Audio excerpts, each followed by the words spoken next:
it is that time again. That's right, we are here for RUFF'N IT. You know what we do here at RUFF'N IT. We empower relationships. We make relationships not just something that is great, not just something that is wonderful, but a place and a space where we want to live, a space and a place where we want to be. And so listen, I thank you for being here today and being a part of this time that we call RUFF'N IT. And so listen, as we are here today, and listen, we are here not just for ourselves, but we're here for all of those that are in relationship with us. How many of you know that, Les, it's important that you and I have a relationship with ourselves, but it's also important that we really understand the relationships that we have with others. And so as we are here today, you know, one of the things that we talk about doing, and listen, if this is your first time with us, we appreciate you being here with us. But one of the things we appreciate is, listen, that you take the opportunity to share this with others. That's right, listen, that you take the opportunity to make sure that those that are here, listen, they're here because you invite them, because you share this with others. And so listen, we're talking about, if you're on YouTube, subscribe to our channel. Hit that bell icon so that when we go live, listen, you can get that information. Listen, if you're with us on Facebook, we want to make sure that, listen, that you're liking our page. We want to make sure that you're following us.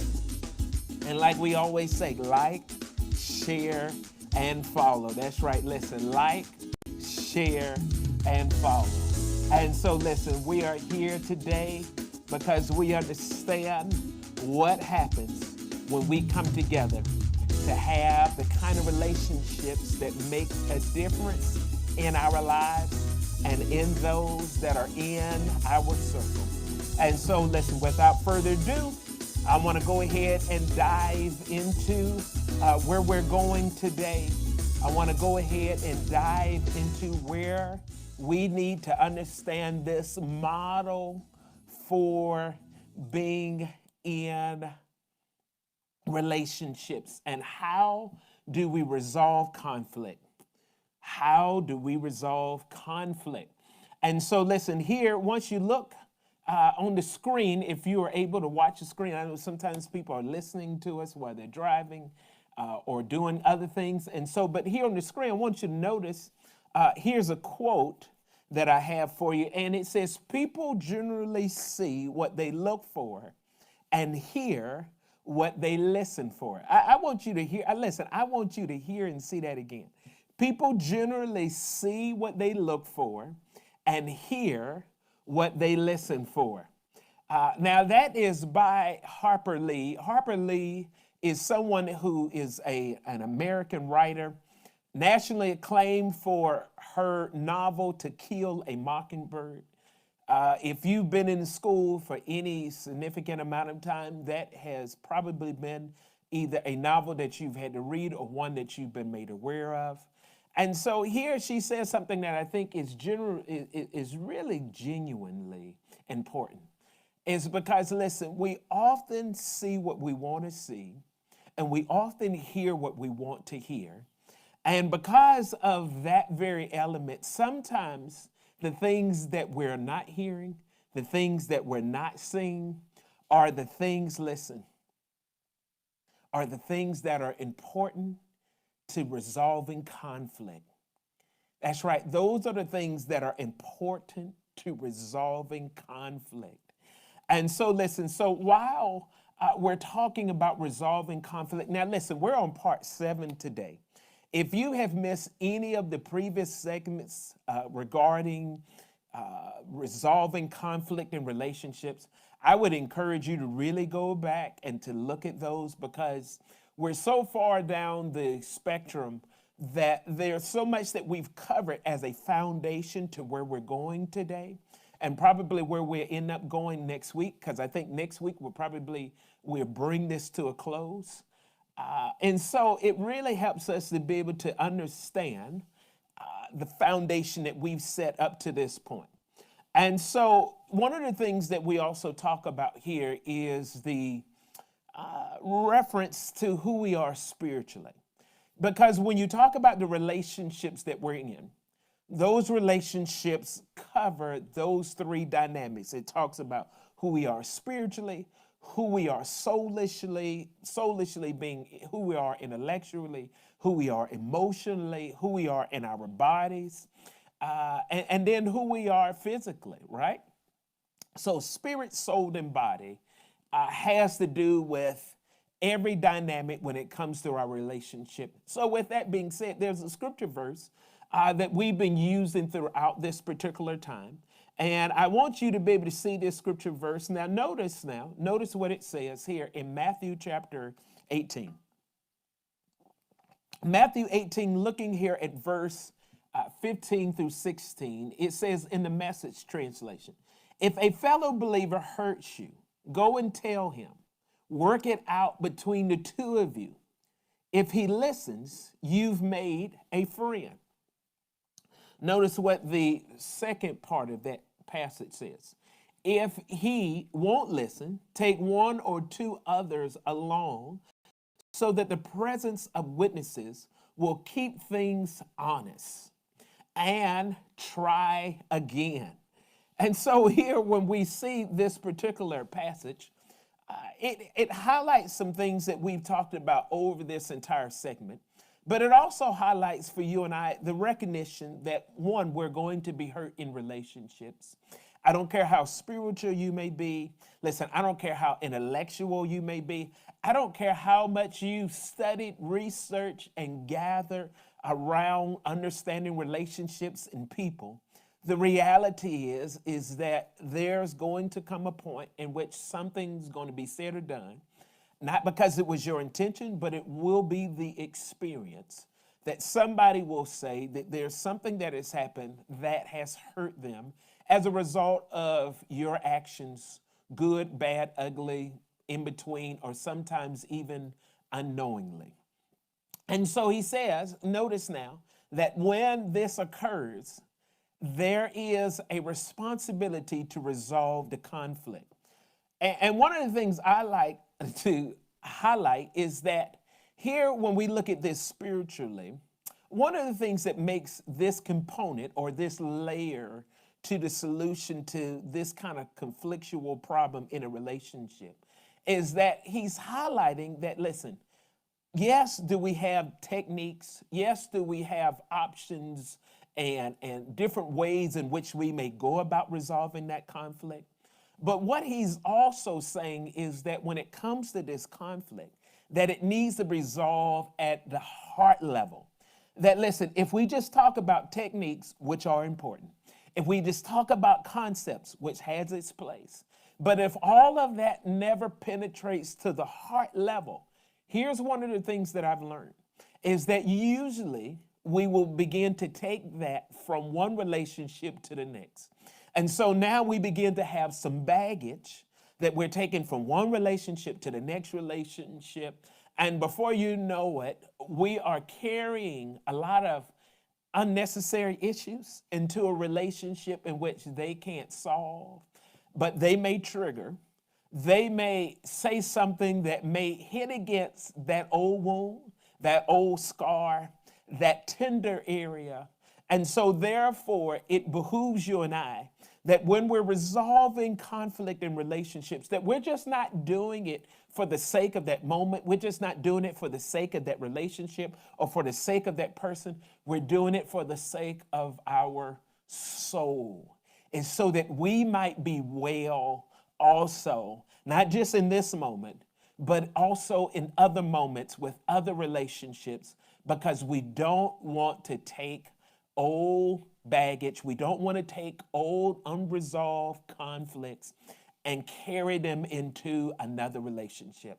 Now, I would tell you, to the best of our ability, when we are conscious and when we are aware, obviously, if we are understanding what that looks like and what that means, then we're working on it. But it doesn't mean that, listen, we always hit bullseye. It does mean that we're always striving for bullseye. Now, one of the things I must tell you is that, listen, if you're watching this on Facebook or YouTube, that it is important that if you want to ask questions concerning the subject matter that we're discussing, you can do that in a real time frame. Because if you're watching this now, you're watching the live recording. If you are watching this on the rebroadcast, then even if you post a question in there, 9 out of 10, we would get a notification and hopefully be able to answer that question. But, obviously, if you're asking a question maybe 8 weeks later, it may take us a little time to kind of get an understanding of what we were even discussing, because we're talking about so much under these particular categories. All right. Well, with that being said, let us move forward to the next piece. And here, notice now we're talking about conflict management versus conflict resolution. And one of the things that we highlighted in this particular time is that when you and I are looking at conflict resolution versus conflict management, all up to this point, we talked about conflict management. How do we navigate through the discussion? Today, I want to talk to you about, and probably next week, how do we really work on conflict resolution? And so if you have not really understood the management, right, how do we navigate in the midst of conflict, then I would tell you that it is probably 2 times harder, if not more, trying to get to a resolution, because the process from beginning to the point of resolution can sometimes be so convoluted that you can lose focus and lose track and not even navigate your way to the point to where you're ready to work on the solution. And so listen, with that being said, notice now, let us look at this next one. So we're talking here about conflict resolution. That's where we want to go today. And so when we're going here today about conflict resolution, I'm wanting to talk to you about how is it that we're able to move from the problem to the solution? How do we move to a solution that is able to help us to fix the problem? See, if we're not able to, once we've navigated to the solution portion or phase of the discussion, if we haven't navigated to that point, then that's one thing. But once we get to this point, the question is now, how do we work through the conflict resolution phase of things? And so here I want you to see that there is a model that I want to show to you today. It's a model, it's a way that I believe that helps us to really kind of cut to the chase, really be able to resolve the conflict at hand, so that we move from just having kind of these techniques that relate to not just heart, not just the mind, but also the process, right? So that we're able to achieve a peaceful outcome, right? Hopefully, we're able to eradicate the problem, hopefully. Sometimes the problem may have several different pieces to it. And so, the first solution may deal with one piece to it, and then we may have to have another solution to deal with another piece. But the goal is that we're really able to fix the problem at this point. And remember now, we're talking about not just techniques so that we can intellectually resolve it, but we're talking about techniques by which we may resolve it at the heart. And so here, I want to bring this up to you. Here's number one where we're starting. And so here, when you look here at number 1, it says a model for discussion. A model for discussion is right here. It says, ask for a discussion time. Ask for a discussion time. Now, listen, this may be simplistic. This may seem like it's kind of basic, but I'm telling you, this is where people can really lose it, especially when you have something that is significantly on your heart. If you've been really cut, if you've been really wounded, if something has made you furious and you're fumigating, I can tell you that this can really get lost in the process, because if you haven't recognized how to navigate, here, listen, I promise you, you will be all off course. because your goal will have several different kind of components to it without it being really focused. And so here, when we talk about ask for discussion time, if I have an issue, if I have a conflict that I'm wanting to resolve with the person, and I need to bring that to them, I need to ask them, notice now, I need to ask them, is this a good time for us to have a discussion? Now, I may feel like I've got to talk about it now. I can't wait another minute. You know, we have all fallen into that trap. You know, I pick up the phone, I call you, you answer the phone, and bam, I just go right into it. Now, I don't know what in the world you're doing. I don't know if you're busy or not. I don't know if you're driving. I don't know what's happening. But because I am so entangled sometimes in the issue at hand, I just go straight into it. And let me tell you, whenever we do that, we are setting the person up for failure. We're setting ourselves up for failure. We're setting the resolution up for failure. Because the moment that I'm doing that, 9 times out of 10, I usually don't have the best attitude. I'm usually not ready to hear that now isn't a good time. And so if now isn't a good time and they tell me that, and I'm so overboard with being able or with willing to wanting to go into the matter, listen, I am not at a place to really move to resolution. And so this point helps us to understand what's needed and what is required for us to go forward, right? And so when we're asking the person is this a good time? We're also asking because we don't want to set the person up to be defensive. See, if this is not a good time and I just go into the matter, right? And this person is in a bad mood. This person may be stressful, may be frustrated. This person may be dealing with another issue at the time. I'm not really setting ourselves up for success. And so therefore, I've got to be able to recognize that, listen, I'm asking because I want success. I want to move to solution. I want to be heard. I want you to hear what I have to say. I really want to make sure that we're bringing our best or something close to it to the table. And so therefore, I've got to ask for a discussion time.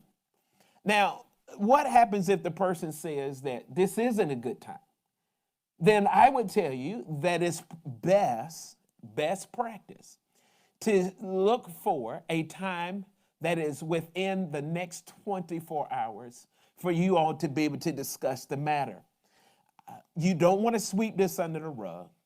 You don't want this thing to continue to linger, because if it lingers, sometimes what happens, a snowball effect goes into place, and before you know it, this issue, and then another issue comes along, and another issue comes along, and before you know it, you get this snowball rolling, and there's so many different issues, and there's so much pain, or so much frustration, or so much, irritation, that it can become difficult to unravel it all. And so therefore, you don't want to allow too much time to go by. So what happens if you set a time within 24 hours and it still doesn't work? Then you set another time, hopefully within the next 24 hours. But the goal is to be able to address this as soon as possible. There's a scripture in Ephesians that says, don't let the sun go down on your wrath. And the reality is that sometimes we get mad after the sun has gone down. And so we're trying not to allow the sun to rise while we're still in a place of anger and frustration and wrath and all those kind of things that can happen when we have an issue. And so we've got to be able to also recognize that when I'm asking for discussion time, I'm asking for discussion time because it's also going to help me to not allow, may I say, distractions. Because when I understand that, listen, there's something that we need to discuss, there's something that is important at hand, then listen, I need to make sure that I'm giving my undivided attention to this matter. I'm giving my undivided attention to you. See, if you're talking about something that's important and you see that, hey, I'm not really paying attention, my attention is elsewhere, I'm distracted, listen, it's going to sometimes add more fuel to the fire. And so therefore, this is why you want to be able to recognize that when this occurs, that the person is asking for you to bring your best, for you to be able to bring yourself to a place to where, listen, we're going to work towards resolution. Now, notice now, after this, we want to move to number 2, right? So let's look here at number 2. Number 2 says this. It says, the person with the gripe must share thoughts and feelings without interruption. Now, I want you to see that. Notice now, the person must share the gripe, notice the thoughts and the feelings without interruption. Now, once again, sometimes as the listener, this can be hard, this can be difficult, because you're having to sit there to hear what the person is saying, right, without responding. And I would tell you, when you are really at a place where you can become skillful at this, the goal is to not even have reactions, right? Because I don't want the person that is sharing this to have any other experience than I'm listening, I'm wanting to hear what you have to say, I want to understand what's happening. And so under the best circumstance, I want to give the person, right, the kind of attention that I would want if I was in their shoes. And we've all been on the other side where there's a gripe that we're wanting to share, and there's certain things that we are expecting from the other person. And so therefore, we've talked about listening. We've talked about, how we navigate through this process. So I'm not going back to any of those things. We talked about that in the prior segments to resolving conflict and relationship. But here's what I'm wanting you to understand, that in this time frame, sometimes it is being able to recognize that, listen, men, sometimes, need a little more time to think and to process their feelings. Sometimes in the process of discussing what's happening, they may need a little more time to be able to really understand, because men in general, let me just say this, in general, are not always in touch with their emotions, always in touch with that aspect of who they are. And it's not that they don't feel, and it's not that they don't have emotions. It's just the fact that it's not as central to how they go about processing their thoughts about an incident. And so sometimes you may need to give men a little more time to think. Listen, when you are listening to what the other person is saying, listen, you are there to give them the kind of attention that says what you're saying is important. At some point, and sometimes, especially if this is a real serious issue, you may, as the listener, have to say at times, let me stop you to make sure I heard what you said. Let me make sure I'm taking in what you're communicating. Because sometimes we can be there listening, and although we're listening, there's something about when I say what I've heard the other person say. It's another digestive component that I receive that is like no other. And so I want to make sure that I'm taking in, because it's one thing when the other person says it, it's a whole nother thing when I say it. And so I want to make sure that I'm taking in what you're saying, and I may need to actually say, here's what I've heard you say thus far. And then it gives the person who is speaking another opportunity to clarify. It gives them another opportunity to restate, because maybe I misunderstood. And so it's a way to really have clarification and to have the kind of clarity so that when we are moving along towards a resolution, I really get the gripe of what you are sharing. This is also important. Listen, that I said that, listen, notice now that I said that we do it without interruption. Now, I have fallen into this trap, and I think the best of us fall into this trap. And sometimes we want to react to what the person said. No, no, no, no, that's not true. Sometimes we want to tell them, no, you got that all wrong. And sometimes in the best of efforts, it is really about being able to give them the opportunity to really state what they're saying. But if you have a question, this is where, the relationship affords us to be able to say, hold up. Let me make sure I'm clear. Let me make sure I'm hearing what you're saying there. And so it's not an interruption like I'm trying to cut you off because I have something to say. It's an appropriate interruption because I'm really seeking to understand what you're communicating. And that's why that becomes so important, because the goal at this point is to listen, to hear, to understand. And sometimes, listen, because of that, it may take a little time, but that's okay, because we want to make sure that we're able to hear beyond. Remember the quote that I gave? Let me go back to that original, that quote I gave in the beginning. Notice now. Notice what was said here. People generally see what they look for and hear what they listen for. And so we don't want to just see what we're trying to see. We don't want to just hear what we want to hear, but we really want to make sure that we're understanding what the person is communicating, and we're seeing it from their angle, we're seeing it from their perspective.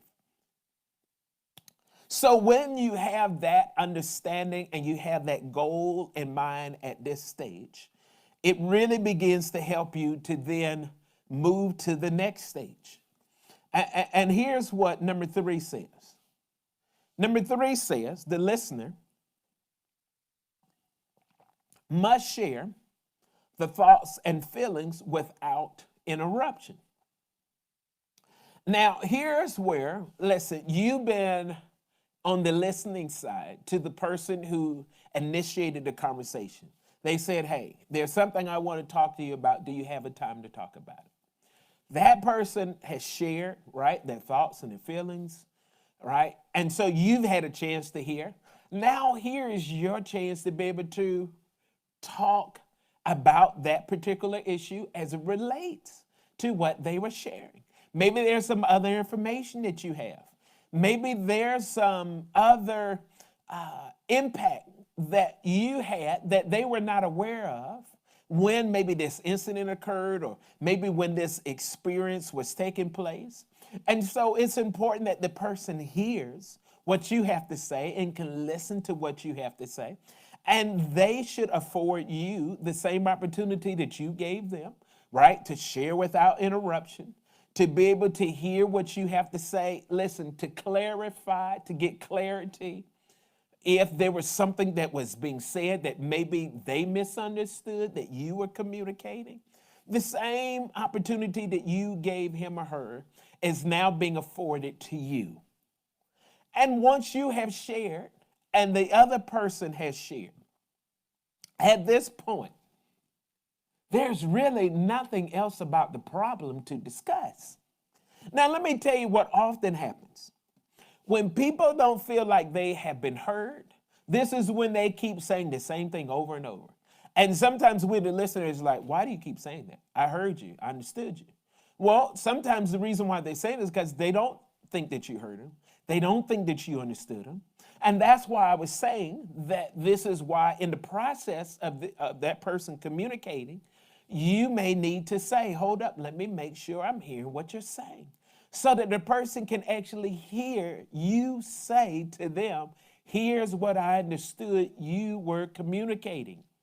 And because of this kind of exchange in clarity and understanding, it takes the excessiveness of constantly saying the same thing over and over, sometimes saying it more than one way, only to try to accomplish the same goal, which is to be heard and to be understood. Now, let me say this, and I said it earlier when we were talking about listening in one of our prior segments. Me repeating back what you said doesn't mean that I agree with what you're saying. It says that I agree that I heard what you were saying. I understood what you were saying. And therefore, it allows me to have clarity and understanding, not necessarily agreement. And so this is why sometimes people don't want to repeat what they heard them say, because they feel like, well, if I say that, it's going to somehow sign off on what they were saying, even if I disagree with what they were saying. And no, it's not a signing off to agreement. It's signing off and saying, I heard you. I understood you. Now, let me also say this. Sometimes the fire of the issue, the hurt, the pain of the issue, I may feel like I have more to say. I'm saying this as the person who brings the gripe, the person who brings the issue. I may feel like, man, the embers are still burning, and I feel like there's still more that I need to get off my chest. But I don't really have any other information. I just have more I need to talk it out because I'm trying to put the fire down on the inside. And I'm saying to you, whether you're the person sharing the gripe, or I'm saying to you as the person that is listening to the person with the gripe, that sometimes has to be given a little grace, because sometimes they just need to be heard a little more. They just need to be understood a little more. And sometimes you may need to help them understand that you heard them. Is there something else I'm missing in this? And sometimes we, as the persons that are sharing the gripe, sometimes we may need to recognize that, yeah, you know what? I've given you everything I need to give you. I'm just still feeling the fire of what I was saying. And I just feel like I need to say more. Although, if I really think about it, I don't really have anything left to say. And sometimes I may, as the person sharing the gripe, may need to calm down my own embers. Listen, I may need to put out the fire myself that is within me. Because at this point, if the person has heard and the person has understood, what more do I need to say to them? What more do I need to communicate with them? There's really nothing else more to say. And so if I recognize that, and the key is recognize it, because sometimes we don't have that consciousness and that awareness to where we recognize that it's just fire that is still burning, it's smoke that is still being released, but there's really no more wood that is to this fire. There are no more logs. There's nothing else I really need to say. And here's why I'm saying this. Because once we understand these components, the structure, right, of I have a gripe, is now a good time to talk. The structure, hey, I'm talking, you're listening. I'm talking, you're getting clarification, right? I finish talking. Now the listener begins to talk. I now, as the person with the gripe, begins to listen. I begin to seek clarification. And so that's the structure of how we are now working on moving towards a resolution. So once we are now working on that move towards a resolution, and we understand that structure, it is also you and I being able to understand these other components that deal with me maybe as a listener, deal with me as a person who is sharing the gripe.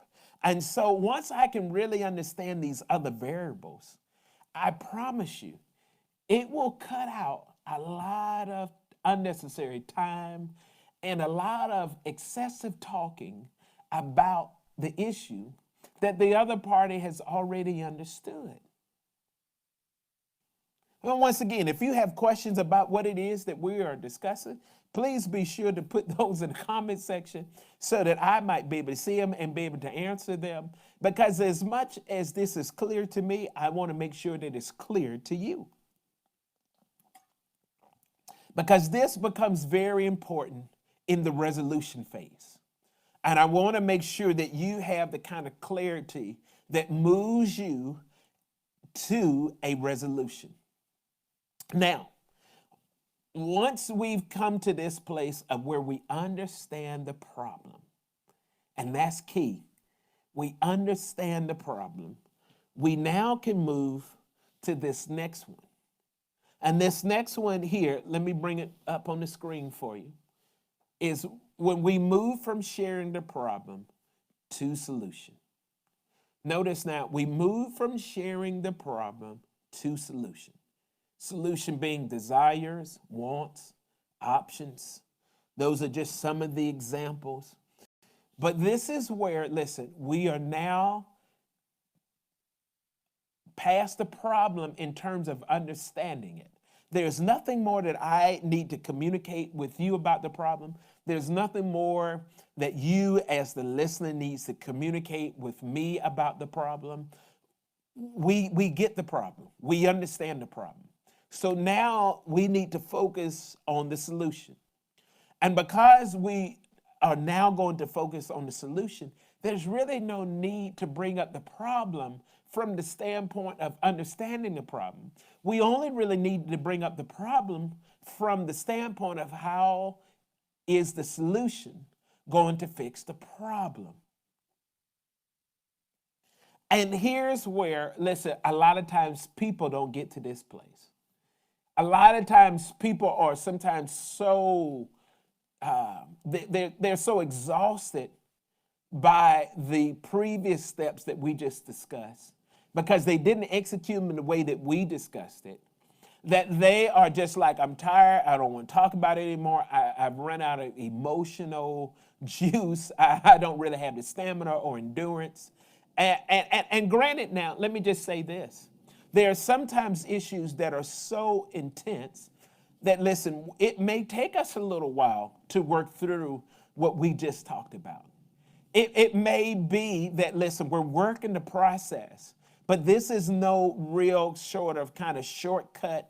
There's maybe a little that we have to unpack here.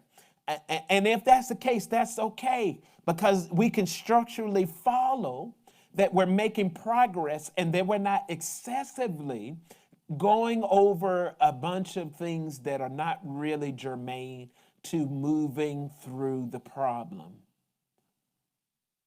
And so sometimes you need help with this.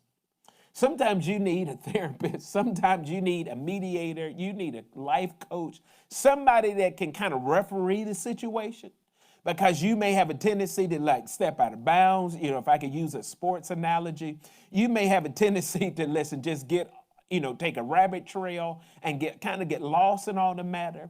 Because remember, we're talking about one issue now. And sometimes this, because of that snowball effect, you can have so many other issues that kind of get thrown in. And now all of a sudden, instead of us talking about one, we're trying to solve four. And so we don't really move towards a place of where we're really resolving conflict or the one issue. It becomes this kind of, let me just get a bunch of things off my chest. And I've talked about in the previous segments that when you come to this place, we're coming to this place with the understanding that we're resolving conflict. I'm not here to fight you. I'm not here to beat you up. I'm not here to do anything that is, tit for tat. I'm here to resolve. And because I'm here to resolve, this is the kind of process, listen, that allows us to get to resolution. But if we have not understood this process, or we're not familiar with this process, or maybe we don't have the kind of outside help. Remember the passage that we read in the beginning. And let me go back to that passage. Notice now, I want to bring it up on the screen. It says, if a fellow believer hurts you, go and tell him. Work it out between the two of you. If he listens, you've made a friend. But notice, if he won't listen, take one or two others along to the presence of witness. Will keep things honest and try again. Sometimes we do have to have outside help, and there's nothing that is wrong or bad or says anything negative to you and I when we have to have outside help to mediate and to navigate through even the resolution phase. But it is recognizing that, yes, if we're going to get to a place that where we've discussed the problem and now we're ready to work on a resolution, we will have had to deal with these steps, this systematic structure, this model for discussion to be able to work through our problem so that we can understand it, we can be on the same page, and then we can move to a place of resolution. Now listen, we don't have time to get into how do we then work through resolution. I'm gonna talk to you about that next week.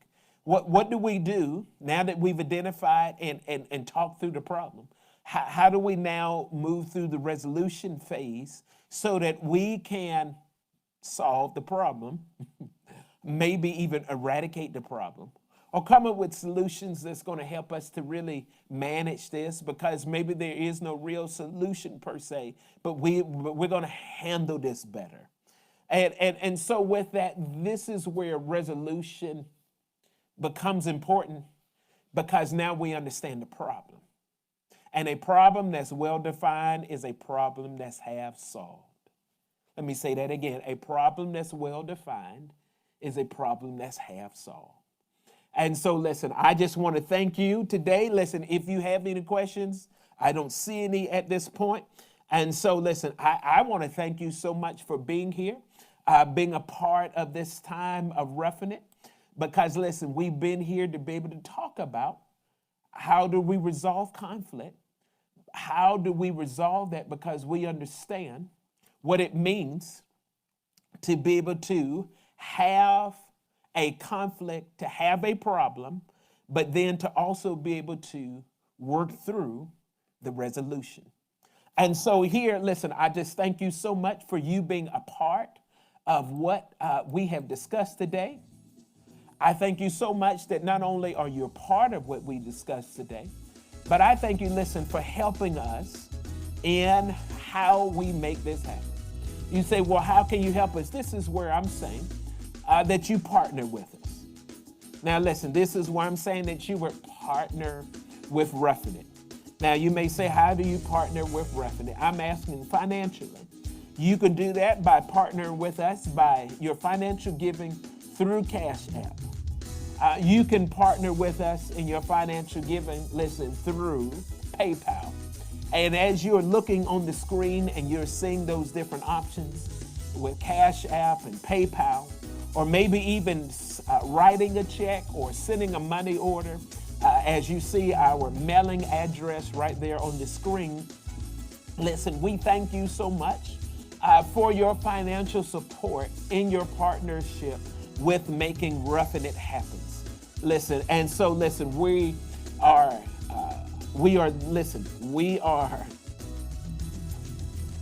how can I best say that? Listen, we are appreciative of the fact that, listen, you are here to listen and that you're here to gain the most, and listen, and we'll be here until. But I thank you also that, listen, you take the time out to be able to help make a difference here with Partner. And so listen, so whether you're using the Cash App, right, LifeEmpowermentCh, you're using PayPal LEC at let-god.org, or you're sending that check or money order to P.O. Box 7958, Moreno Valley, California 92552. We thank you for all that you do. And so listen, this has been another segment here to Roughing It. And so we thank you for joining us. We thank you for being here with us. And as you know, listen, we always tell you that, listen, make sure that if you're watching this on YouTube, that, listen, you subscribe to our channel. Listen, not only do you subscribe to our channel, but you hit that bell icon to get those notifications when we go live. If you're with us on Facebook, listen, we ask that you would like our page. We ask that you would follow us, get those notifications, and you like, share, and follow here at RUFF'N IT. And so listen, we thank you again. You be sure to have a great and maximum relationship, no matter whether it's professional or it's a friend or it's a family member, but that you would have it to be maximized because you've learned just a little more on how to move the needle forward. And so I thank you again, as this is Pastor and Therapist Marcus, and we bless you, we love you, and we'll see you again.